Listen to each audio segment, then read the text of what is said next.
Module 2, Fishbowl Activity by Tracy Chavis. What is the purpose of a fishbowl activity? This type of thinking involves the ability to consider different perspectives on an issue, develop an appreciation for opposing viewpoints, and take an interest in exploring new questions. What is a fishbowl activity? First, students are divided into groups. There is an inner group, the fishbowl, and an outer group. The students in the inner group are on opposing sides of a topic. Within the inner group, there are students representing both sides of the topic. Students in the inner group share their viewpoints, thoughts, and opinions on the topic. Ideally, each student considers and then moves towards understanding the opposing point of view. The outer group listens to the discussion going on in the inner group. They take notes on how the discussion is taking place. They also take notes on how the viewpoints of the inner group students may affect their understanding and viewpoints. The outer group students also reflect on how their classification, like gender, race, and class, might affect their viewpoints, and how the classification of the members of the inner group might affect their viewpoints. The outer group will eventually join in the discussion. What is the goal of a fishbowl activity? The exercise encourages careful listening to and consideration of alternate viewpoints, as well as the examination of their own viewpoints.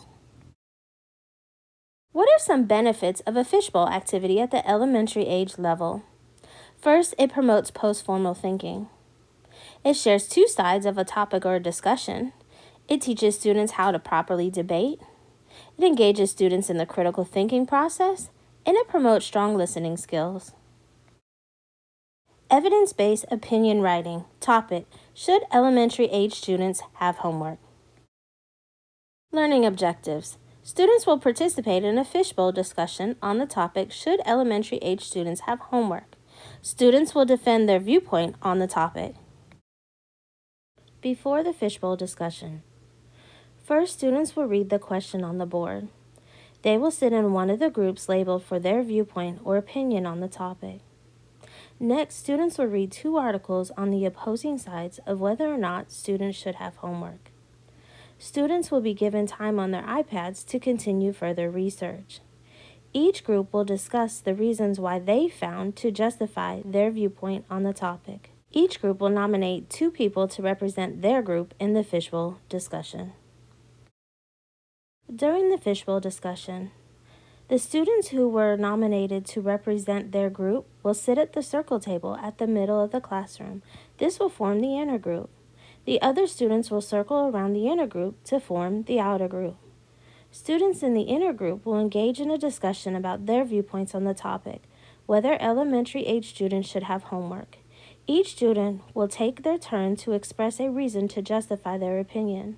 Once they've finished, a member of the opposing group can counter-argue their viewpoint until all viewpoints have been expressed.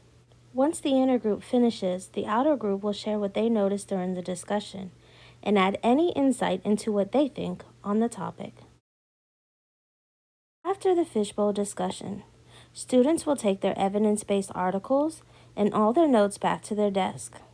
They will then write an opinion essay on whether or not they think elementary age students should or should not have homework. This essay must include at least 3 reasons to justify their final opinion about homework. My reflections of using fishbowl activities in my classroom. First, this is a new concept for me. Even as a veteran teacher, I had never heard of fishbowl activities. Due to the fact that my students in 4th grade do not think post-formally yet, these kinds of activities can lay an early foundation for post-formal thinking in my classroom. These activities will model what post-formal thinking looks like for my students. Many of my 4th grade students love to engage in discussions at their age group. This type of activity helps keep discussions in my classroom of hot topics like homework and school uniform and more in a healthy manner and not turn into an argument. Finally, it teaches my students there's always more than one viewpoint to a topic, and it's okay if somebody has a viewpoint different than theirs. Let me leave you with a quote from one of the greatest thinkers of all time.